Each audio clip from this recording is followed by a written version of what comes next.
mooy li jëm ci ñaxtu bi jëfandikatu téléphone yi ak internet yi ñaxtu woon ci waa Sonatel ci yokk bu ñu yokk ci seen yenn offre Illimix yi. kuréel bi yor ARTP moo leen dajal tey fii ngir yaatal doxinam ci àtte boobu waraloon àtte boobu ñu doon xaar ci ñun ci mbiru offre yooyu Sonatel tegoon ci marché bi le 22 juillet. àtte boobu may nañu ñu déglu waa Sonatel ñu déglu consommateurs yi ba yàlla may ñu tey ñu am àtte boo xam ne farul fenn. àtte bi mu ngi far ci intérêt général mooy ngëneelu askan wi. bi ñu paree àtte bi tey yàlla may nañu ñu mën a def ci marché bi ñu obligé Sonatel mu def ci marché bi offre yi nga xam ne kenn ku ne dina ci mën a gis boppam en fonction de son budget ak li muy jëfandikoo internet ak téléphone. loolu nag buñ ko amee mënuñu bañ a gërëm association consommateurs yi parce que ci tey ci dal ñëw nañu fu àtte amee mooy ARTP ñu déposer seeni plainte bu loolu amee ñun ñu woo Sonatel àtte d'abord mu aj offre yooyu mu tegoon ci marché bi àtte tam mu mën a andi yeneen offre yoo xam ne nit ñi dinañ ci gis seen bopp. loolu bu amee itam mënuñu bañ a gërëm Sonatel mais surtout gërëm président de la République ki nga xam ne mooy njiiteelu réew mi mooy ki njëkk ci consommateurs yi mooy tam ki nga xam ne fu mu toog li combat am mooy li gën ci population sénégalaise. donc di leen gërëm yéen ñi journalistes yi yéen taskatu xibaar yi ñëw teewee fi fekkee suñu point de presse bi di leen xamal itam ñun ARTP askan wi ak intérêt général moo ñu fi teg te itam lépp li ñu war dinañ ko def surtout ci mbirum couverture mooy téléphone bi ak internet bi yegg ci Dakar d'abord et puis ci gox yu gën a sore et puis fexe aussi ba téléphone bi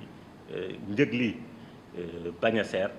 mais surtout fexe ba téléphone bi ak internet bi qualité bi baax parce que qualité bi moom ñëpp xam nañ ne qualité bi baaxul te loolu mooy suñu xeex saa yu ñu xëyee ci loolu la ñuy liggéey. opérateurs yi am na ay matuwaay yu ñu jëloon ñun ak suñuy équipe ñu ngi vérifier nag ndegam loolu ñu waxoon ñu ngi koy def buñ ko defulee dinañu teg ay décision ci seen kaw loolu laa bëggoon fësal fii ci point de presse bi di leen gërëm di ñaan yàlla itam mbas mi nekk fii ci réew mi yàlla jëlee ko fi lu gaaw et puis économie bi gën a doxaat ni mu waree.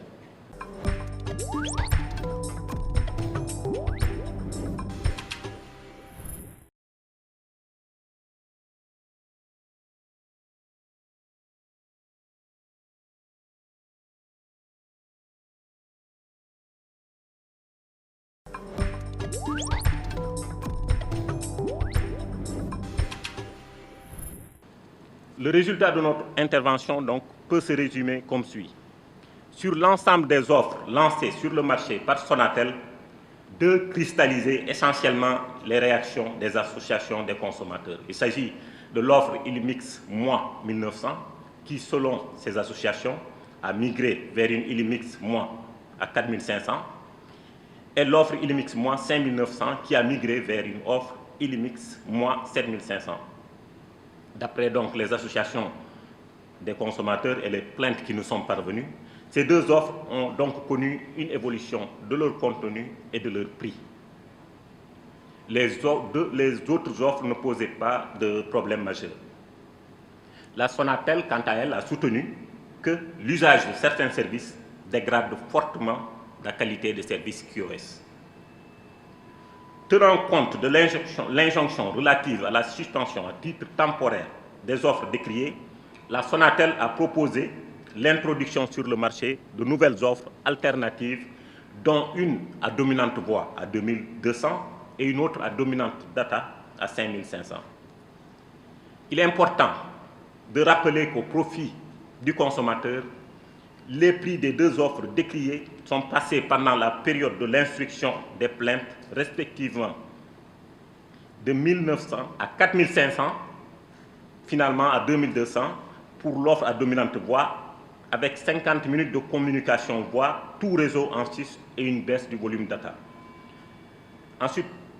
pour l'offre de 5900, elle est passée donc de 5900 à 7500 pour ensuite descendre à 5500 pour l'offre à dominante data avec 3 gigaoctets de données en sus et une baisse du volume de communication voix.